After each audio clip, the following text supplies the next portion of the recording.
Okay, so let me actually edit this. We're going to be doing Unit 2 lab now.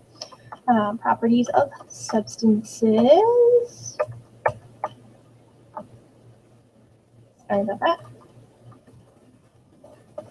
So this lab, again, like the last one, you are going to have to do the hands-on lab. The assignment this time, while you are going to want to make sure you download that lab report file and answer the questions, you're actually going to post your answers as a discussion. But let's get all of these files and things like last time. So 2 different ways you can get there. You can go to 2.05 Laboratory Properties of Substances. The discussion is actually in 2.06. Or if you want to go the plan route, looking for 2.05 and 2.06. All right. So let me scroll down a little bit more so that I can actually see the little more button here. All right, so this first one has a lot of the same information as before. We've got the lesson introduction, which will have a materials list and just some basic introductory information, laboratory properties of substances. This is where you take some notes. It's going to give you a little bit of review on chemical and physical changes and properties. The investigation has the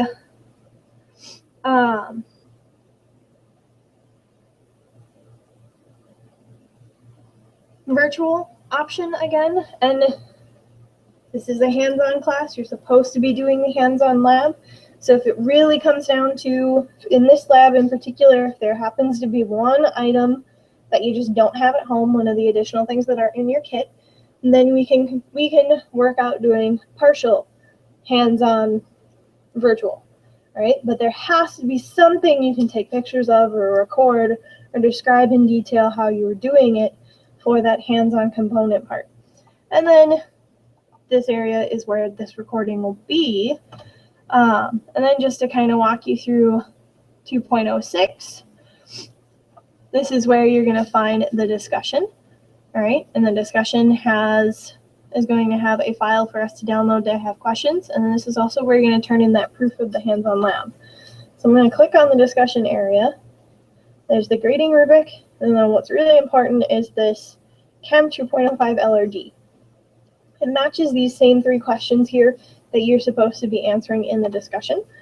But go ahead and open up a file of this so that you have somewhere you can type your answers here initially and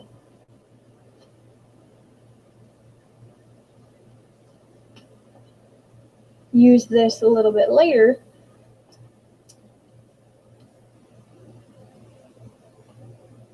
to wrap things up. All right, did I get that file? Good, so there's my lab report. Go ahead and leave that handy.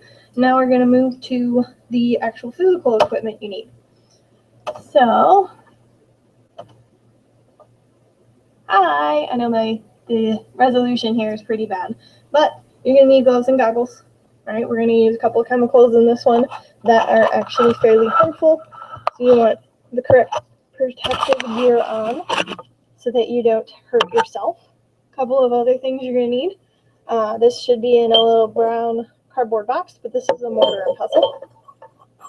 All right, you need 5 of these pipettes this time. I have them labeled NaOH for the sodium hydroxide, Vin for vinegar, W for water, VO for vegetable oil, and this is actually the same one that I used in the last lab so that I know I'm not getting one, like a multiple of these stuck with vegetable oil in them, and CA for citric acid. Okay, you're going to need 1 well plate. We're going to fill up this whole thing. You need the metal scoop or scoopula. All right, you're going to need this hand lens. It comes in a little red box in my kit, and it's all folded up like this inside the box. And then chemicals out of your kit is you're going to need one of these 0.1 molar sodium hydroxide. Okay. And then you're also going to need 3 molar citric acid. So this is citric acid, 3.0 M. You'll actually learn later what that means as far as molar goes. And then this one might be too small to actually read, but this says potassium chloride ACS grade. It is a solid, not a liquid. And that's everything that you need out of your kit. Other things that you're going to need from around the house include vegetable oil again. Okay. Any kind of oil is fine. You're going to want some sugar. Okay. Make sure you have things labeled so that you don't get sugar and salt confused, because I have 2 different colored lids, so I know which one's which. You're going to need vinegar. Alright, so I just have distilled white vinegar. I had to go buy some, but this giant thing, which leaves plenty for actual cooking purposes later, was only $1. Some baking soda. And this was the hard one for me to find, but chalk. Alright, so the chalk, if you can't find that one, because I know for me personally that was the hardest one for me to come by, just because, I mean, who really uses chalk? You maybe use some sidewalk chalk or something like that. And if it's colored, I don't think that'll be a big deal. But if you can find chalk, that's awesome. If not, I'm okay if you have to do chalk through the virtual part, but you're able to do all the rest. Okay? So there's all of your equipment. Another thing on the list, it calls for toothpicks, and that's to stir. Toothpicks by far make it less likely that you're going to contaminate things, because with this, once you stir in one vial or one well, you don't want to take that stirring rod and go straight to the other one. If you don't have toothpicks, because I actually don't, and I didn't have a chance to go, I had already bought that vinegar for last semester. There's 3 of these in your kit. It's a stirring rod. You use the non-bulbous end to stir. But what you're going to have to remember is you have to rinse and dry these off in between each well. If you don't, you're going to get some false positives as far as reactions and things like that go. So don't forget to rinse this off if you go with the equipment and if you go with the stirring rods from your kit. Right? If you have toothpicks, you just use one toothpick, throw it away as soon as you're done. Right? So it's up to you whether or not you want to buy toothpicks or just use the stirring rod and rinse it off. So a couple other things that's not really on your list, but especially since I'm going that stirring rod, you're going to want some paper towels so that you can dry. That's what I'm grabbing right now. And you're going to want to probably do this near a sink. I actually have one right there. All right, that way it goes pretty quickly and easily. You're also going to want to rinse off your scrupula between the different things that you scoop so that that doesn't get contaminated either. All right. So what you're going to do is, and one last thing you're going to want, your laboratory guide. Lab 2 starts on page 6. I'm going to read through everything. So you're going to read through everything. And the chart on page 8 is really handy as far as setting things up. It's in the same dimensions as your plate. So if you follow along with that chart and make sure that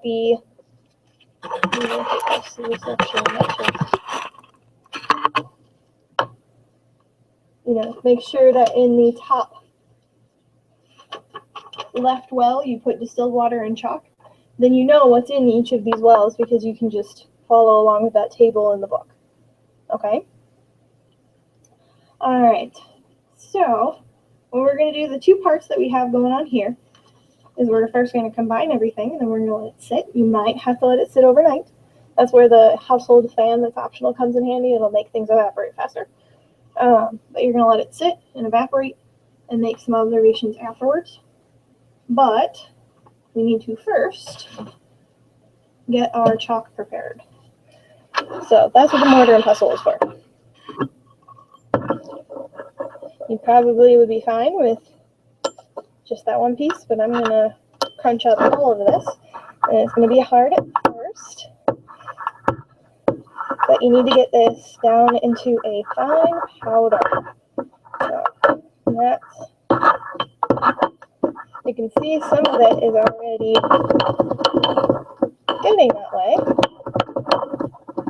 And just going to keep moving it around and breaking it up until all of these big pieces are into fine little powders. So it takes a little bit of work here, but the smaller pieces you're able to get it into, the faster this will go.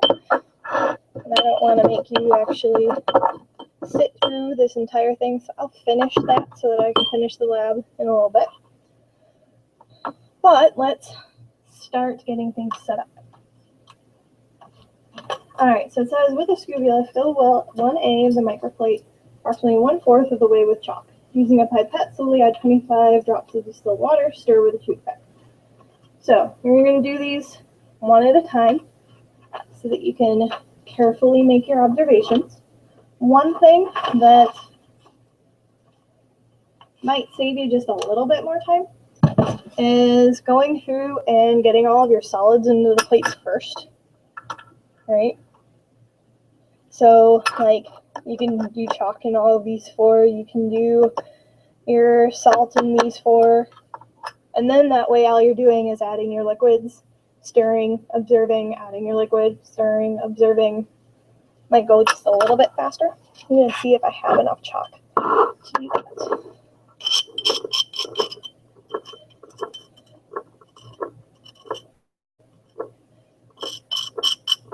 So my chalk isn't quite ground up enough.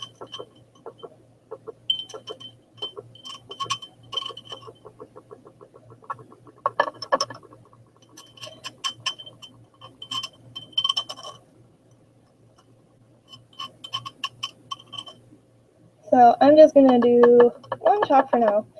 One thing, be careful. I just had an almost accident here. Luckily, I want chalk in this one. If it had gotten into one of these well plates, then I'd have some issues. I'll try just to get a little bit more chalk in here. Okay. Then, so since I'm done doing chalk for right now, I have my water going. I'm going to rinse off my scubula, both sides.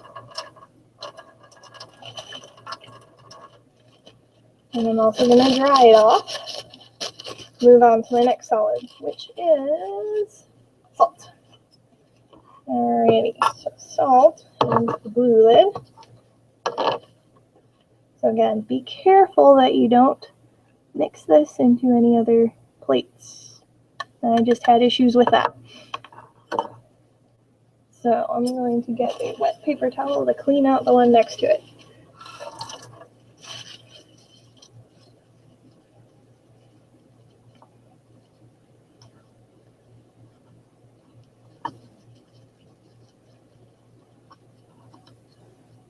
So I would definitely err on the side of having a less full scubula than a super full one, so that you don't run into the issues that I just had right there.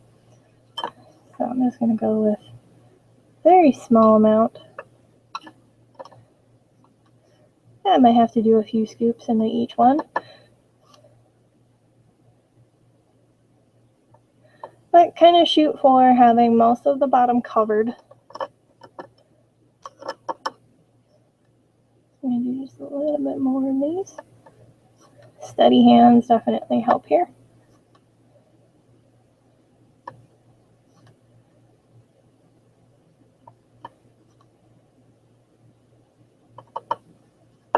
Alrighty. And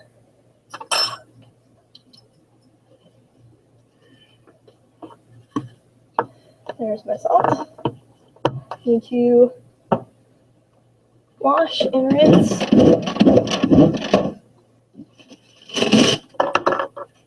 My scapula again.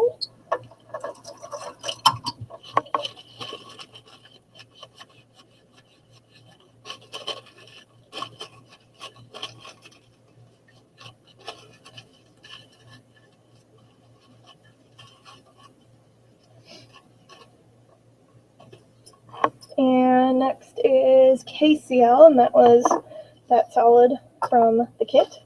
Again, be really careful. Go for less than more when it comes to what's on your scoop. That way you don't contaminate. You're going to have to peel off a foil container. If you notice some chunks in there, you can take your scapula and just kind of press them up against the side wall to break those apart. Because you want this to be as fine as possible. Smaller things are more reactive if they're going to react.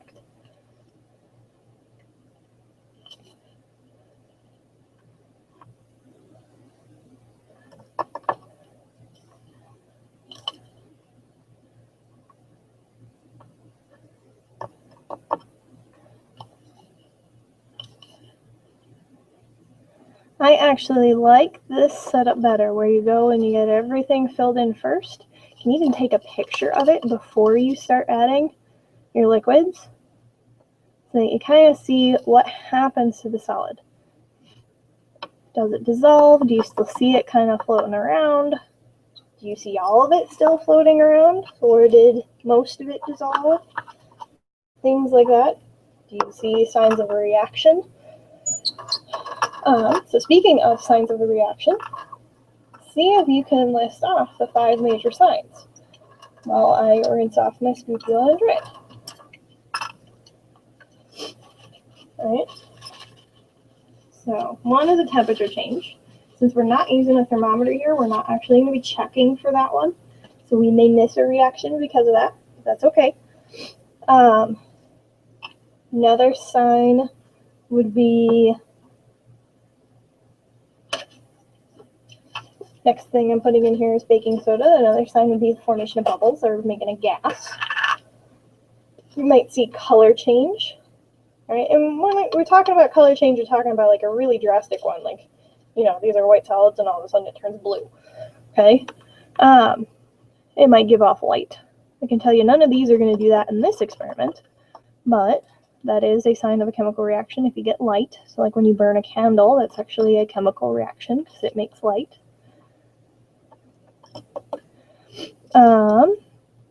Then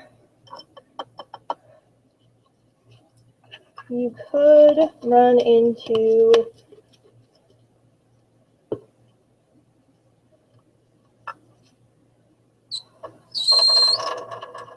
let's see, we have gas, light, color change, change in temperature. And then the other thing is making a precipitate. Okay, so that's when you have 2 liquids that combine together and then they form a solid. So we're probably not going to see that much here because a lot of these are liquid and a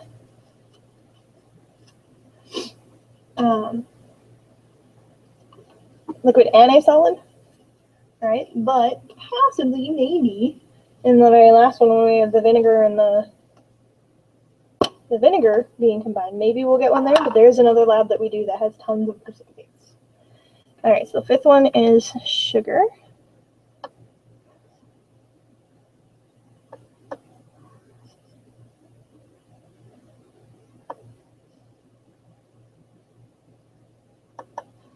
Alrighty. And last part, vinegar. So this one we're not going to be using the scapula. So I'm going to rinse off my scapula for the last time so that I know I'm ready to go the next time I do a lab using that tool.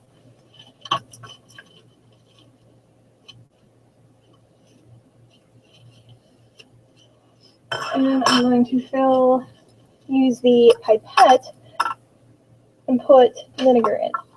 Let's see if there's any suggestions as far as how to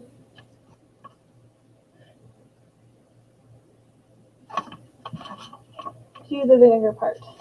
Doesn't look like they have any sort of guideline for how much.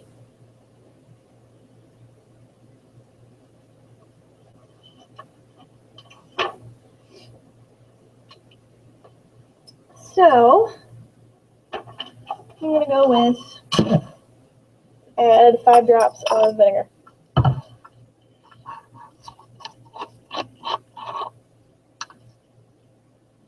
So make sure you're using your vinegar pipette. Careful, these things do sometimes start dropping right away. 1, 2, 3, 4, 5. I'm actually going to do 10 so it fills the bottom. 6, 7, 8, 9, 10. 1, 2, 3, 4, 5, 6, 7, 8, 9, 10. 1, 2, 3, 4, 5, 6, 7, 8, 9, 10. 1, 2, 3, 4, 5, 6, 7, 8, 9, 10. All right.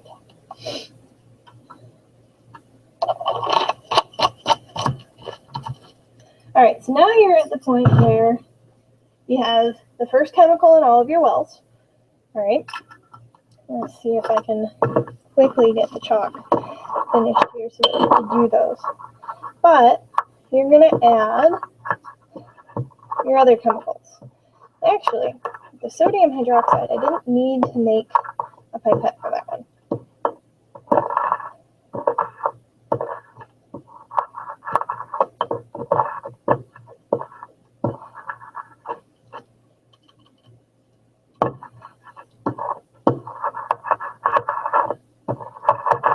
I'm almost there with my chalk here.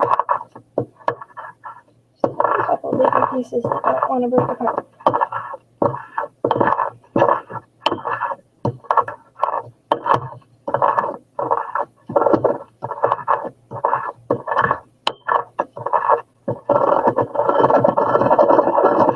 Okay, there we go. Nice powdery chalk. So let me actually grab my spatula once more and get that in there.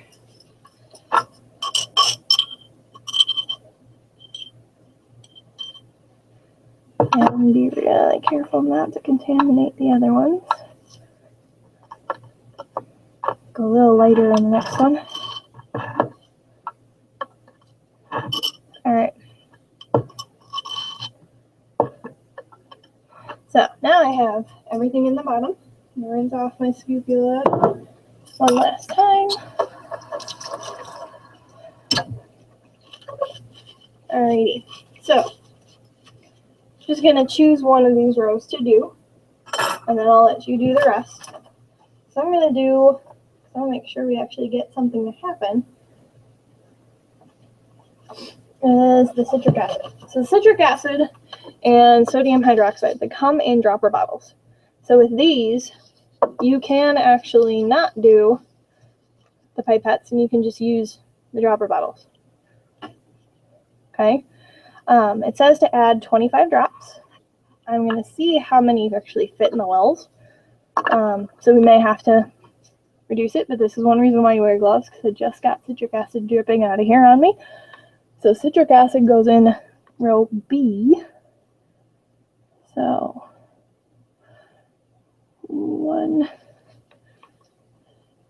2, 3, 4, 5, 6, 7, 8, 9, 10, 11, 12, 13, 14, 15, 16, 17, 18, 19, 20, 21, 22, 23, 24, 25. Okay, so 25 definitely fits. No issue there at all. I'm going to take my stirring rod and I'm going to stir this up. So looking for a reaction happening, looking for dissolving, looking for a distinctive change in color. All right, and all I'm seeing is the water, the liquid got kind of milky, which means I'm not getting dissolving, because if something dissolves, it's going to go clear, especially if your liquid is clear. I'm not seeing any bubbles. I'm not seeing any sign of a reaction. All right, so this one, there's no dissolving, no anything, so you actually got nothing going on in this one. Or you could call this a physical change in the sense that they are now mixed together, but they're not dissolved. Okay, so I'm going to rinse off. Ooh, sorry about the squeaking there. Rinsing off my stirring rod and moving on to the next one. So next one is salt. 1, 2, 3, 4, 5, 6, 7, 8, 9, 10, 11, 12, 13, 14, 15, 16, 17, 18, 19, 20, 1, 2, 3, 4, 5. All right, now I'm going to stir.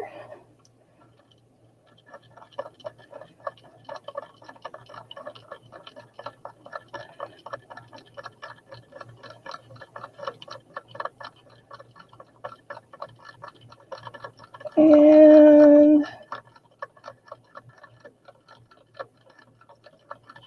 going to keep stirring just in case dissolving is happening here.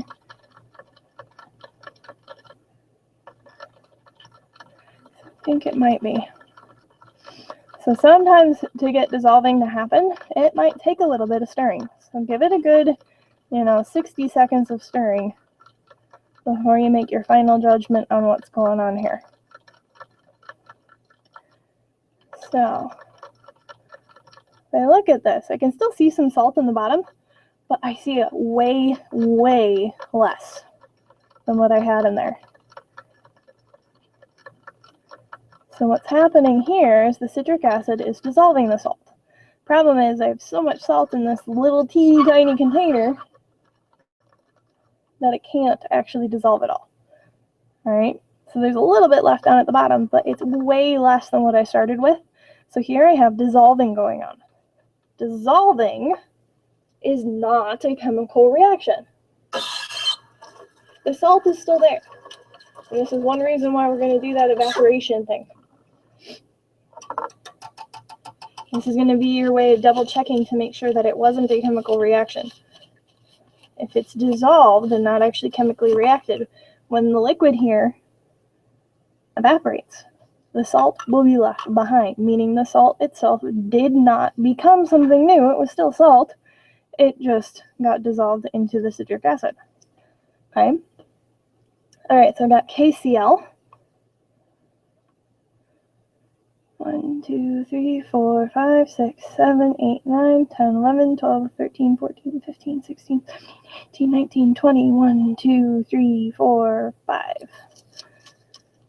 I already rinsed off my stirring rod, but if you ever forget and you're not sure, rinse it off again before you start stirring. But let's stir again for a few minutes, see if we actually reduce the amount or make the KCl disappear for dissolving. Or I'm not seeing any bubbles or anything, so there's definitely no chemical reaction going on. It's a white solid and a clear liquid going clear. There's not a color change. And here you can actually see, oh wow, look, KCl's gone. It's not actually gone, it just dissolved. And again, we'll be able to confirm that this was dissolving and not a chemical reaction after you let this evaporate and see if there's still solid left behind. So if there's a crusty white solid at the bottom of your well, that means it was dissolved. Okay, I'm gonna rinse my stirring rod and dry it off. Move on to baking soda. All right, 1, 2, 3, 4, 5, 6, 7. I'm gonna stop before this overflows. So you guys can even see that on there. It forms a bubble. What's inside the bubble? A gas. Formation of a gas was one of those 5 signs of a chemical reaction. All right, so here a chemical change is taking place. So that one you don't even have to do the full 25 drops because you can tell what happens right away. All right, I'm going to move on to sugar. 1, 2, 3, 4, 5, 6, 7, 8, 9, 10, 11, 12, 13, 14, 15, 16, 17, 18, 19, 20, 1, 2, 3, 4, 5. And stir.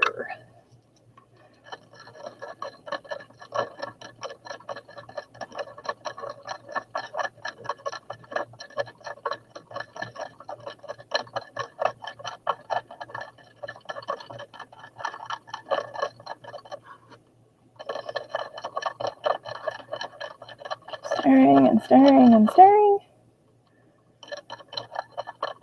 Alright, so here,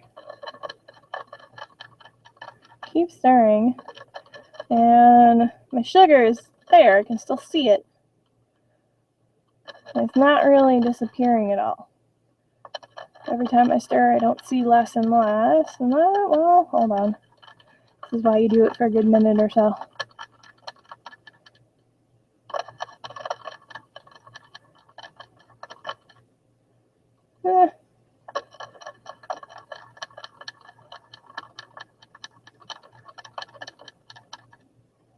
No, there is less in there. So again, I've got sugar mostly dissolving.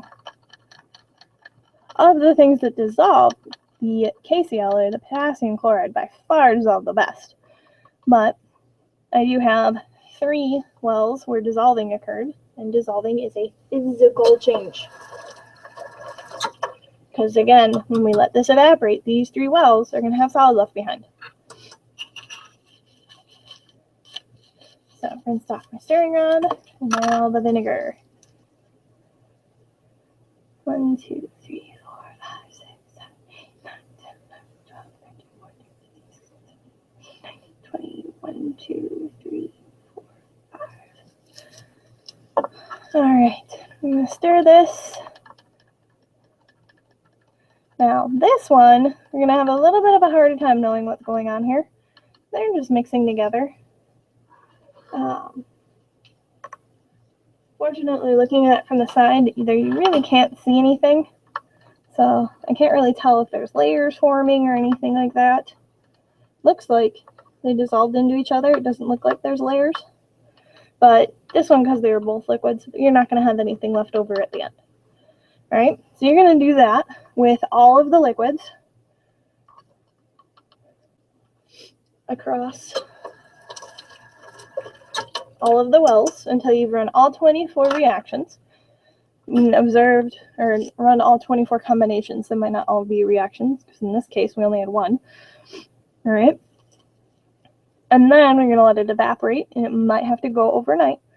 But at the end, the wells that still have solid down in there, those had something dissolved in them. All right, if the well is empty, or if the well has something that looks different than your starting solid, this is one reason why you might want to take a picture, all right, before you actually start the whole chemical mixing process. Those ones that end up looking like they have the same white solid in there at the end, those just dissolved, right? If it looks like there's something else in there, or it's completely gone, then there was some sort of reaction going on. All right, so I will finish up the rest of those so that I have results in a little bit, but I just want to go over your discussion assignment. So you are going to be answering these 3 questions. All right, one thing, based on question number 3, make a general statement about whether your hypotheses were validated or rejected. You should be, before starting this, deciding if you think a physical or chemical change is going to occur. All right, so you kind of have a few that were given away, but for the other 18 that we haven't done yet, predict. Do you think it's going to be physical or chemical? All right, and then that way you have a way to actually answer number 3. You can say, well, you know what, for these 5 I was correct, and for these 19 I wasn't, or something like that, and explain whether or not it really matters if your hypothesis is correct. And then Question 1 says, which of your 24 wells had indications that a chemical reaction occurred? How are you able to tell that a chemical reaction occurred? All right. Between questions 1 and 2, you should address all 24 wells, because it's either going to be a physical reaction or a chemical reaction. All right. So, for example, question 1, I would say that well B4 had a chemical reaction because when we combine the two chemicals, bubbles formed, which is a gas being given off, and that's a sign of a chemical reaction. Right? When after the 24 hours have passed and there's the other 5 wells in B, right? So say B2, which was the salt and citric acid, be like, as I stirred, the salt started to disappear in quotes, all right? But then the next day, the salt had reappeared once evaporation occurred. This is a sign that the salt dissolved and therefore went through a physical change. Something like that, okay? Alrighty, good luck with the rest.